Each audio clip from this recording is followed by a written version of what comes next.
Good morning, everyone. My name is Mike Millian. I'm the president of the Private Motor Truck Council of Canada. Thank you for taking time out of your day to join us for today's webinar.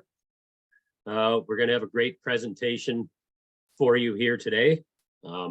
Liz Williamson from Truckers Against Trafficking will be presenting on tactics traffickers use.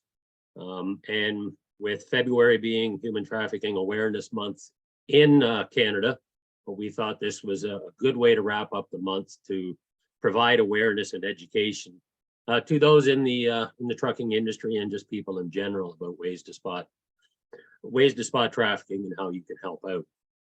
As you probably heard, today's webinar is being recorded. Everybody who registered will receive a copy of this recording. We'll also send you a PDF of the PowerPoint, and it'll also be posted on PMTC's YouTube channel and on our website for our members only. As some of you may have noticed, if you've been trying to unmute yourself or turn your video on, we have it set up for security reasons that only hosts and co-hosts can unmute themselves or turn their video on.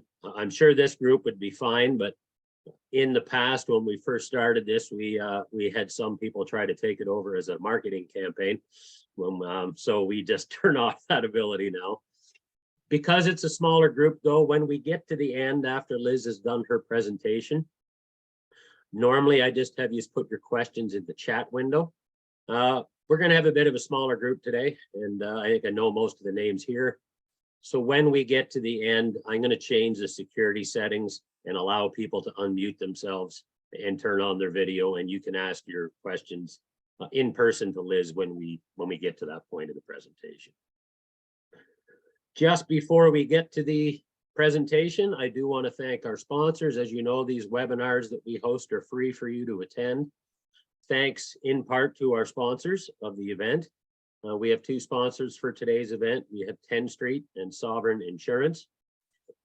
We raised $900 through their sponsorship, and PMTC chose to take half of the proceeds from the sponsorship, and we donated it back to Truckers Against Trafficking to go towards their cause. So thanks to our sponsors, and on your behalf, half that money has gone back to help raise awareness for the cause that we're going to discuss here today. Just before I get around to introducing Liz, I have a couple sponsorship messages to play for you. So I am going to put myself on mute, turn my camera off. First, I'll play a sponsorship video from Sovereign. Then there'll be one from 10th Street, and then I will be back to introduce Liz and to get today's events going. So enjoy the sponsor messages, and I'll be with you shortly.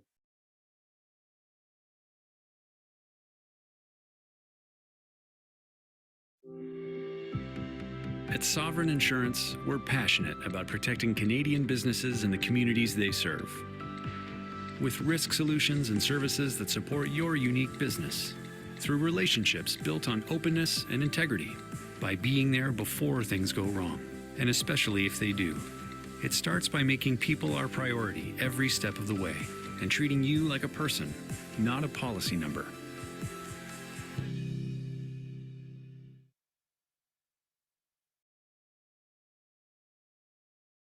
The road to success in the trucking industry is fraught with challenges, especially for safety managers.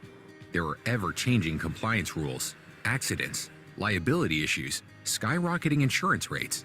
The list goes on and on. With nuclear verdicts on the rise, companies have to worry about lawyers going after them for big payouts after an accident. One mistake could cost you everything. If your team is still using traditional paperwork filing, manual processes, and multiple systems to manage safety, you're wasting valuable time, increasing costs, and exposing your company to legal risks. 10th Street has a better way. Our safety management platform makes safety simple and streamlined, using the power of technology to protect you from liability, reduce costs, and stay compliant. Our dashboard lets you manage all post-hire activities from one place. Safety data, equipment tracking, claims and event management, and more. 10th Street gives you access to each of your drivers' full history. Our telematics integrations let you monitor their performance and assign automated training to improve driver safety. This, combined with customized coaching programs, helps you reduce incidents per mile and lower insurance premiums. And in the case of an accident, 10 Street's platform makes documentation easy for the driver. They can upload videos, pictures, and police reports using our Driver Pulse app, which flows directly into your dashboard.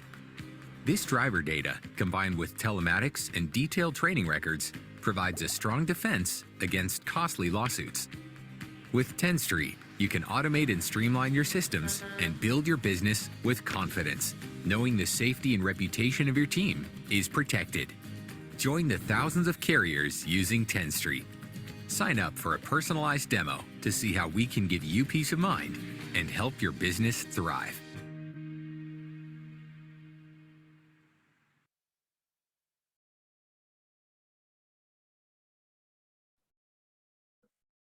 Thanks once again to our sponsors, 10 Street and Sovereign Insurance, for making today's webinar possible. And without any further ado, I'm going to turn my video off and put myself on mute, and I'm going to sit back and enjoy the presentation with the rest of you. So Liz Williamson, I'm going to stop my screen share and you can share yours, and I'll hand it over to you and you can introduce yourself if you'd like, and take it away. You're on mute there, Liz, just so you know. There we go. Thanks, Mike. Well, good morning, everyone.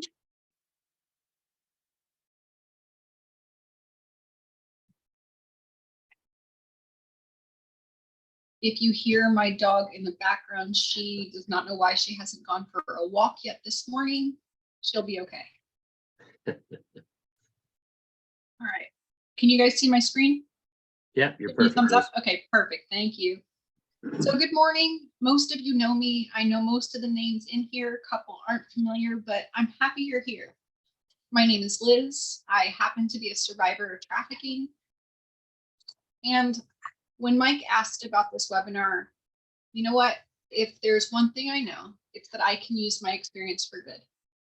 So I wanted to dissect the tactics that traffickers usually use on their victims, because a lot of us who don't have personal experience with trafficking, I'll use my husband as an example.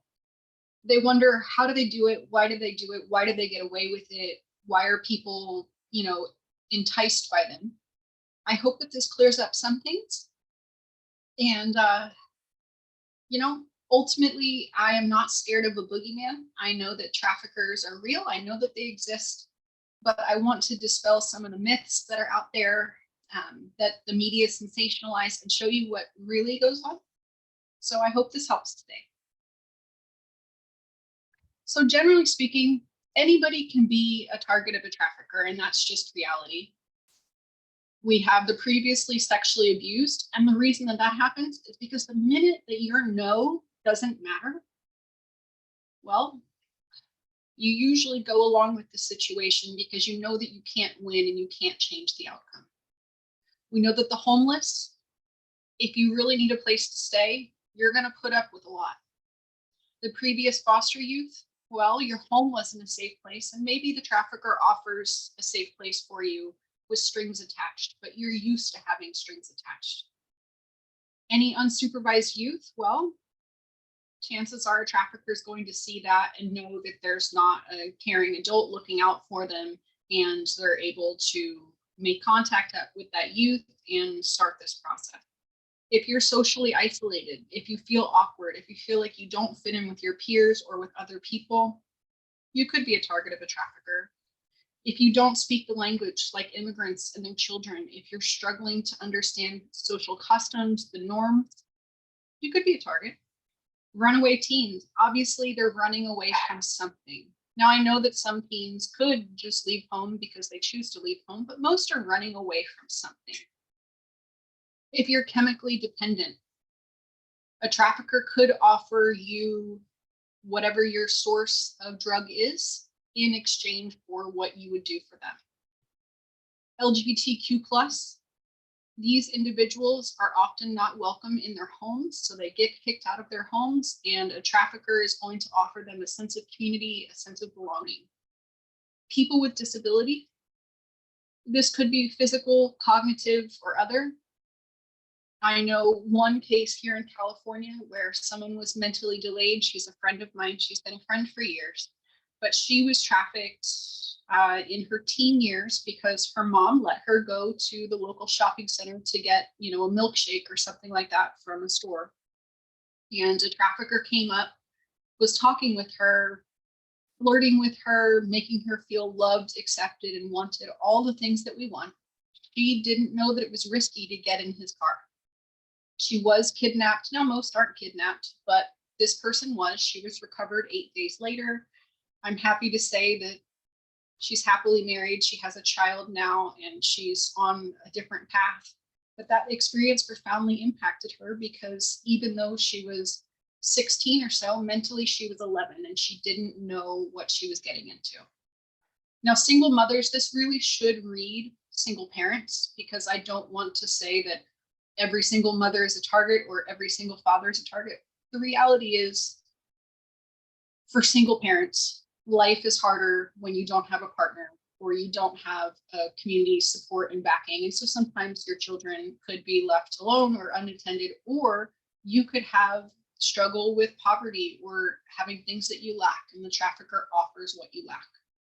And then obviously anyone with a cell phone or computer. Again, I don't want us to be afraid of the world because I've worked really hard to not be afraid of the world. But the reality is they are out there.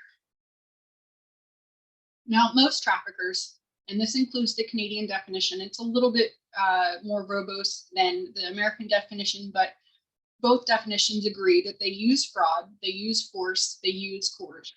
Now, I know that the media sensationalizes and says, well, this person was kidnapped.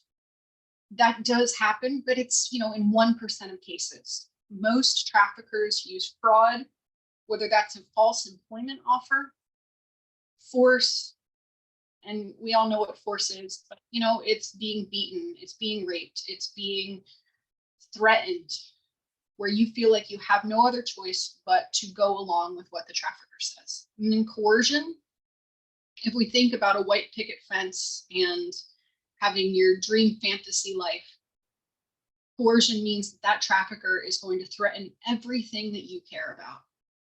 And it is easier, if we think about domestic violence, to placate the individual who is being violent.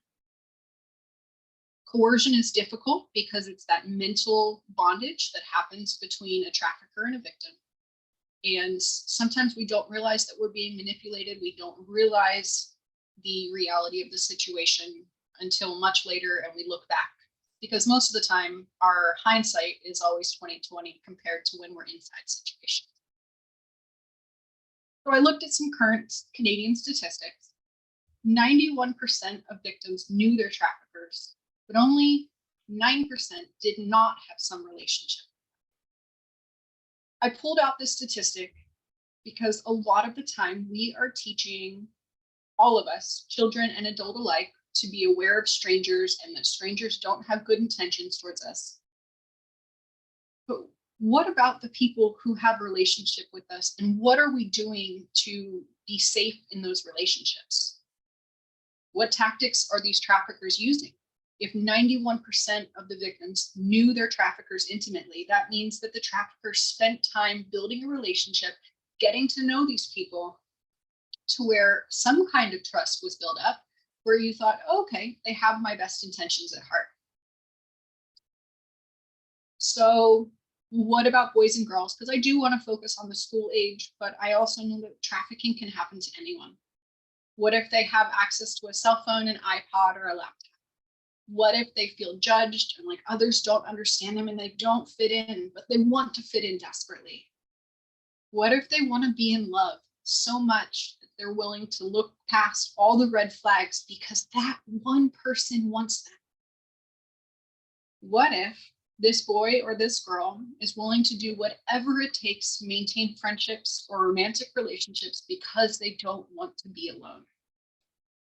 I think we have all met a young adult like that, where they are so desperate for attention and affection that they'll do whatever it takes, even when it is against their best interest. So what are the warning signs and how do we look at this? So grooming, and I'll go into that in the next couple slides, but what grooming means is that you're lavishing with attention and gifts.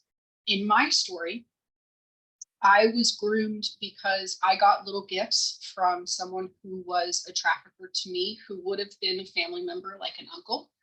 I remember before iPods were popular, before MP3 players were popular, he gave me one. And in the pit of my stomach, I knew that that gift came with a string attached. I didn't want it. I wanted to throw it back at him, but my mom told me I had to be polite. Grooming could also look like a young lady that I know from British Columbia who was friends with a girlfriend who said, "Hey, I know this job that's really easy, and all you have to do is talk to these men." She was high school aged. She thought, "Ooh, then I can have pocket money. I can not have to depend on my parents. This sounds great. I don't mind just talking to people." And we all know the reality of escort agencies is that you are not being paid to talk. I don't know how to say that more gently than that. But once this high school girl was in the situation, it wasn't about wearing a fancy dress. It wasn't about having her makeup done pretty. And it certainly wasn't about what she was learning in school. Suddenly she was in a sexually charged situation and she had no idea what to do except to go along with it, because sometimes that's the safer option. It only happened to her once, but once is too many. Secretive communications. This is where I will say that if you have a teenager at home, please be aware of the apps they have on their phones, that who they're talking to. I'm not saying that you have to go through it with a fine-tooth comb unless you want to. And I do have some apps to be aware of. I just think that it's important to know that if they won't show you who they're texting or who they're talking to, it could be worrisome. A sudden change in appearance or behavior. So if I usually dressed very conservative, making it up, but I always wore long sleeve shirts and always wore long skirts, and suddenly I am wearing short skirts and tiny top. That could be, Liz is looking for attention. She's looking for affection. She's trying to change something about herself in order to fit in. It could also be taking explicit photos in a manner that they haven't done before, and you see it on their phones, or you see them taking a picture and you think, well, who are you sending this to? And it could be attention. It could be looking for acceptance and love and approval. All teens and even some young adults, your brains aren't fully developed until about 25. And so you don't realize the risk of taking those photos and that you can't get them back. They could have a boyfriend that they do not introduce you to. That should always be worrisome. And they could have a friend like the person I mentioned in British Columbia who promises a quick way to make money for no real work. Some traffickers have a long-term relationship with their victims before they ever exploit them because they have a long-term plan. That is worrisome, that is overwhelming, but it is reality. So that's why it's really important to get to know your kids' friend groups. Be a safe place. If you're really thinking about prevention, the reality is traffickers offer a sense of community and belonging in the way that the teen or the young adult does not get at home or otherwise. So a trafficker is offering something that us as a community need to offer as well. Even though I was trafficked from the time I was 6 until I was 23, I did have safe people like a high school best friend. Her family was huge to me. So please don't think that by being a safe adult that that's not enough. It actually is. So how do they groom someone? There's a UK-based nonprofit called Bernardo's, and they came up with this model called the grooming line, because a lot of people are saying, okay, I've heard that word before, but what does it actually mean? So it could mean targeting, where you're observing the victim, you're selecting the victim, you're befriending them, you're just being nice, you're giving them gifts, you're taking an interest, you're giving compliments, you're gaining and developing trust. Again, this goes back to, I don't want to be fear-based, but please know all the friends that your teens and your young adults are making. The friendship forming stage. If they're older, you know what? It's still important to tell them that not everyone has the best interest. They make the victim feel special. They give gifts and rewards. They spend time together. They're keeping secrets. They're being there for them. They're telling them, no one understands you like I do. They're their best friend. They test out physical contact and accidental touching.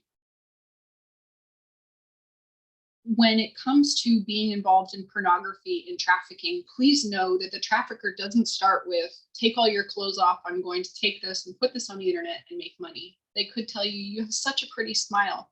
Can you take a picture with just showing your shoulders? And someone thinks, that's not a huge deal. I can do that. For those of us who boiled a lobster, we know that you put the lobsters into cold water and then you slowly turn on the heat. If you just poured them into a pot of boiling water, those lobsters would want to jump out. Same thing for a kid. You turn up the heat slowly and gradually to where you do not realize the situation that you're in. Now, the next part of grooming is a loving relationship. It's being their boyfriend or their girlfriend. It could be establishing a sexual relationship. It could be lowering their inhibitions, like showing them pornography. And the reason they show them pornography before trafficking is, one, to just desensitize to where it's not a huge deal if they see those images, because at first it could be pretty shocking if they come from a home or a family where sex isn't really talked about. And I do think that sex should be talked about age appropriate and developmentally wise, because growing up, I didn't even really understand the word vagina. So I couldn't have always told an adult what was going on because I had a kid understanding of my body. And if I tell you someone touched my cookie, but I actually mean vagina, you could miss what I am trying to say. They could engage them in forbidden activities where the parents wouldn't approve. So they could go to clubs, they could do drugs, they could drink, they could be inconsistent, building up hope and then pushing them away, having this yo-yo effect where you just so desperately want the love and affection that you'll do whatever it takes to get them back into the good graces. Now, this is where the abusive relationship takes a hold. It can become an unloving sexual relationship. They could withdraw love and friendship based on the victim's behavior. They could reinforce dependent, where I'm the only one who loves you. I'm the only one who cares about you. I'm the only one that matters. And then the victim starts to believe it. They could tell the victim that they're damaged good, that no one's going to love them. No one's going to want them. There could be trickery and manipulation. There could be threatening behavior, and they could say, you owe me. When I was a young adult, I was about 19. I had gotten out of my mom's house. I wasn't being trafficked by her anymore. And this is where my story should have stopped. But colleges closed down for the different terms for the holiday. Where was I supposed to go? So instead, this trafficker approaches me. Now, I knew he was bad news. Molly, stop it. Sorry, I had to yell at my dog. I knew that this trafficker was bad news. I didn't know he was a trafficker. I just knew he was a scumbag. I knew my gut told me he was a scumbag. And later, as this relationship developed, he said, I'm not asking you to do anything that your mom didn't ask you to do. What was I supposed to say to that manipulation? I didn't have someone else to fall back to. I didn't have a family and a community that cared. Also, in the abusive relationship stage, they could make them have sex with others, saying, well, you have sex with me. What's a problem with having sex with my buddy? And then they could videotape it, all to desensitize you, say, it's no big deal. You're giving it away for free anyway. What's the big deal about doing this? Or you're a hoe. This is what you do. And they always play on the guilt, the fear, and the shame. Guilt, fear, and shame is the hallmark of any victim. Because inside of you, you feel so disgusting and so dirty and so unlovable. This is where we as a community have to do better to break down those walls. Tell them that they are loved, they are accepted, and that they are wanted regardless of what they've gone through. So most recent data from the Ontario Association of Children's Aid Society, what do they tell us about trafficking in your local area? In 2019, there were 511 cases in Canada. More than 96% of cases in Canada were domestic and not international. So 2/3 or 66% were reported in Ontario. And this just has to do with your population centers. That's really what that means to me. Almost half were reported in Toronto, Ottawa, and Montreal. 95% of the victims were reported as female, and over a quarter were reported under the age of 18. So what are the apps that you need to know about? For this, I asked a friend who is a former police officer, and she said, and she's actually also a survivor, so she's got a very interesting perspective. And she said, for traffickers, it's all games, and they can hide behind the app's anonymity. They make false promises, and once they've secured personal information or intimate images, they have leverage on that young person. So this is where I say very gently, you don't need to ransack your young adult's phone, but these are some apps to be aware of. One that looks like a calculator, but it's a secret photo vault, so it doesn't show up on your images that you've taken. Another one is a free chatting website where you can anonymously talk with strangers. One is like Tinder, like a dating app, but it's for teens. Another is called Whisper that promotes sharing secrets and meeting strangers. Another one has anonymous questions, and that can lead to cyberbullying. Another one rates your photos and your pictures. Another has anonymous rumors. And I know that Mike's going to send this out. The last one I want to highlight, though, on the very bottom, because I use Instagram every day. I have gotten messages from men who say, you're so beautiful, you can be a model. Please know my trafficker said the same thing. I'm not flattered by the attention now. Now I hit report and think that they're a scumbag. But you could have someone who says, you're so pretty, and that's exactly what they want to hear. Or you could be a model. That's exactly what they want to hear. Or I have a job opportunity for you. Team.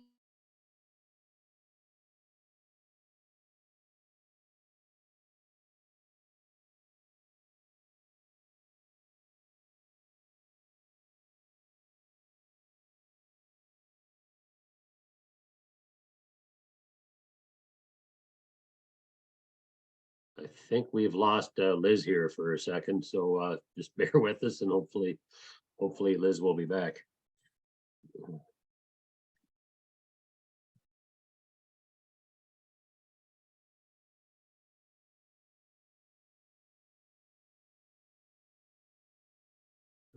If somebody can just type back that they can hear me, make sure that it's not me that has lost everybody.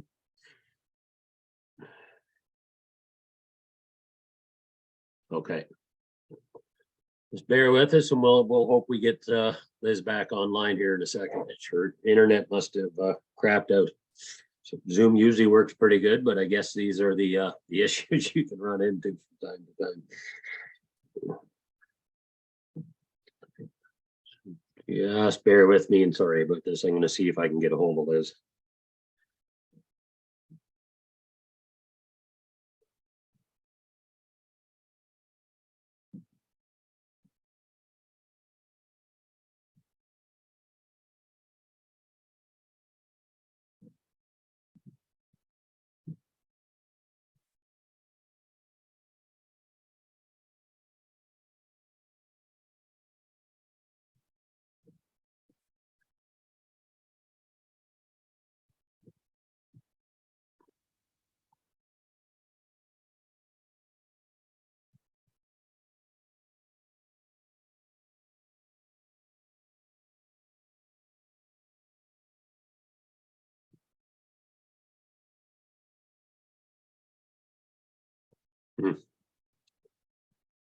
Don't have her back yet.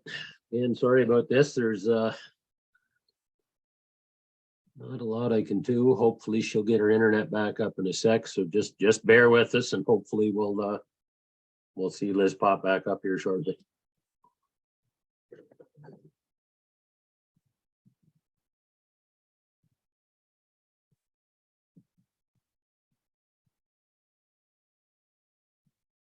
There she is.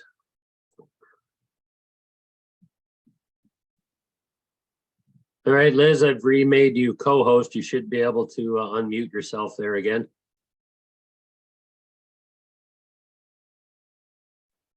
Perfect. Okay, guys, so my internet just went out, so I can't show you the rest of my screen, but you'll see it later, and I really didn't have much left. Sorry about that. That is, nah. Hey, Liz, Mike, do you want me to put it up, or do you just want to carry it? Yeah, if you can, Mike. It's got 3 more slides.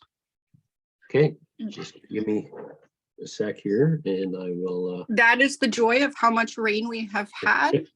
It cuts out internet and power pretty frequently in my area. Oh, well, these things happen. I've had it happen to me before when I was hosting. Luckily, it didn't affect everybody else. But which slide were we on? If you can go to the prostitution hierarchy slide, that's what we were on. Okay. Molly, sit down.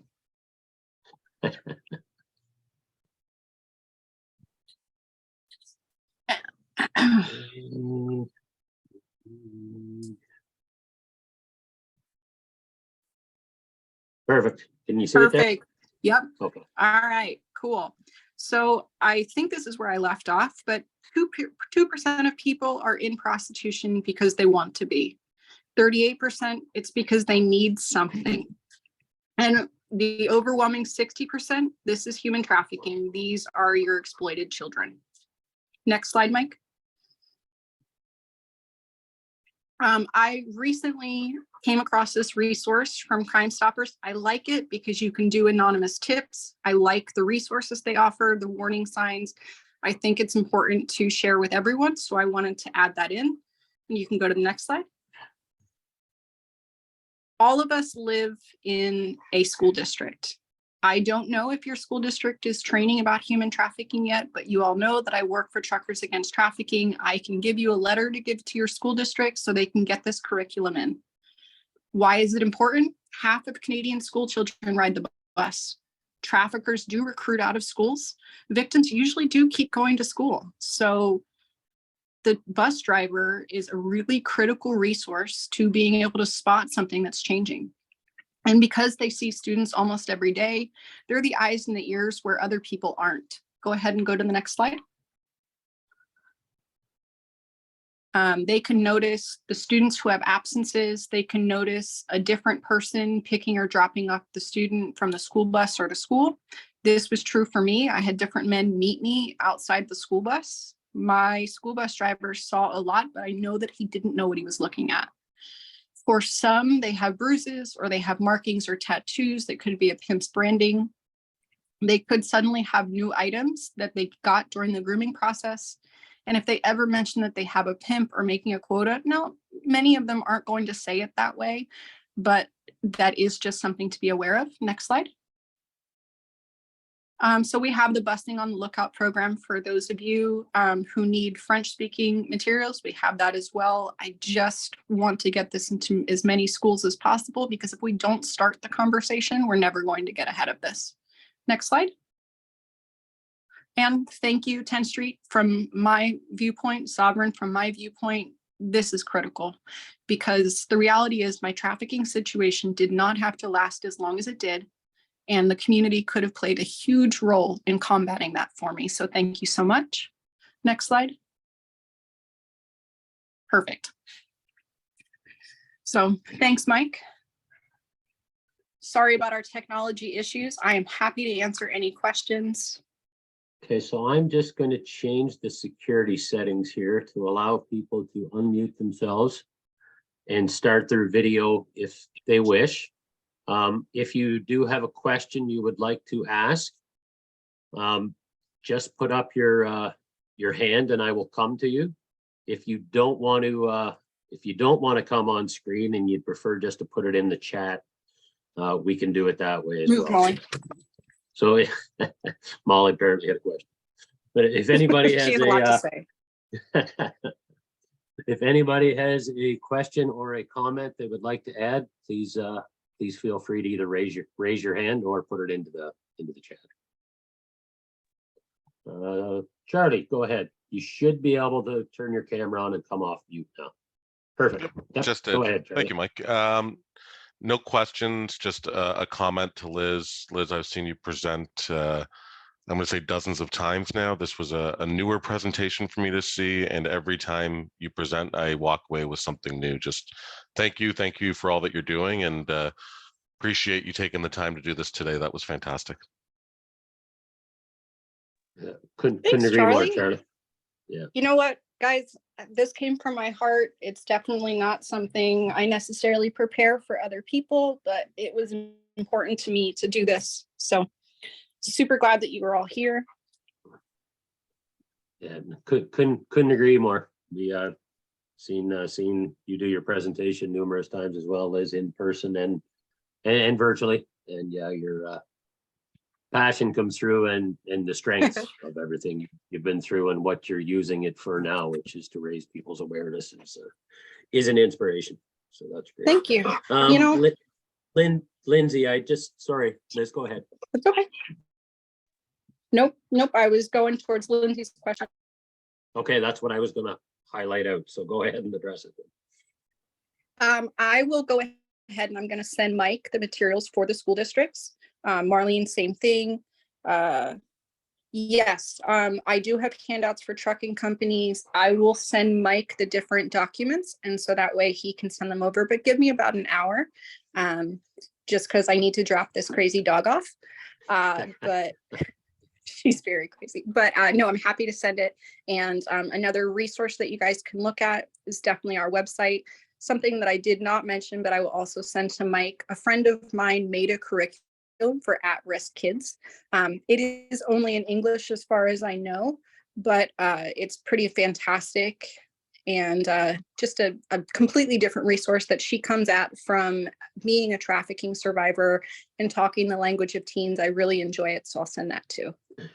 Perfect. So what we'll do then is we'll hold off till we get everything from Liz, but everybody will be getting a recording of this presentation, a PDF of the PowerPoint, and we'll hold off sending it out until we get those materials from Liz as well. And we'll just include it all in the same message that we're going to send out to everybody who registered.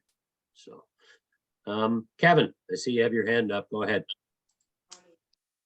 Yes, thanks, Mike. Liz, thanks so much. Again, it's scary as a father of a son and $2, and that's scary to think that something like this could happen, under your nose, literally in that. So I just want to ask, I'm on the East Coast from Nova Scotia, and I know that the statistic you were sharing was showing that I think it's 2/3 of the known human trafficking occurs in Ontario and that, but just wanted to clarify, I think I'm right in saying this, that this is everywhere. This isn't just this just Heck yeah, absolutely. This isn't just us in central Canada or say New York. This is all over there. I understand that Nova Scotia actually is unfortunately we're seeing an increase in human trafficking cases here. So I just wanted to clarify that with you, and what's your understanding of that?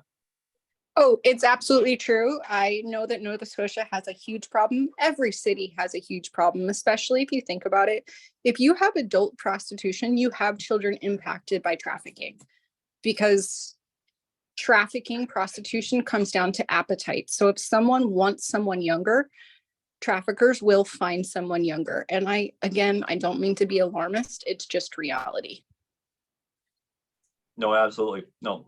Again, thank you very much. Really appreciate you sharing your experience and and making the world a safer place. Thank you. So welcome. One last call out. Anybody else have any questions or comments? Seen something just come up in the chat from Gillette.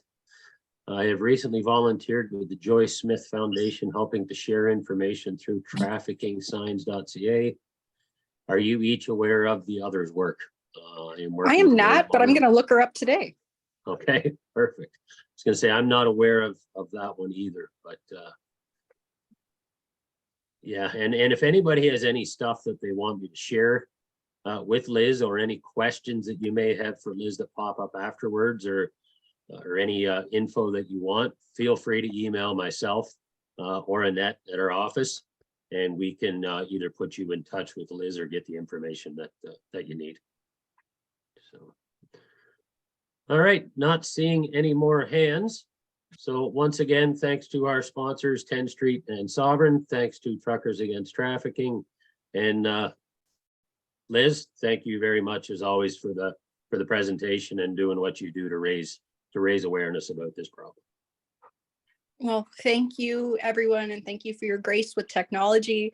I am happy to have been here. And for those of us who are after processors, if questions occur to you later, like Mike said, reach out to him. He'll reach out to me. Perfect. Thanks again, Liz. Thanks everybody for taking time. Have a great day, everybody.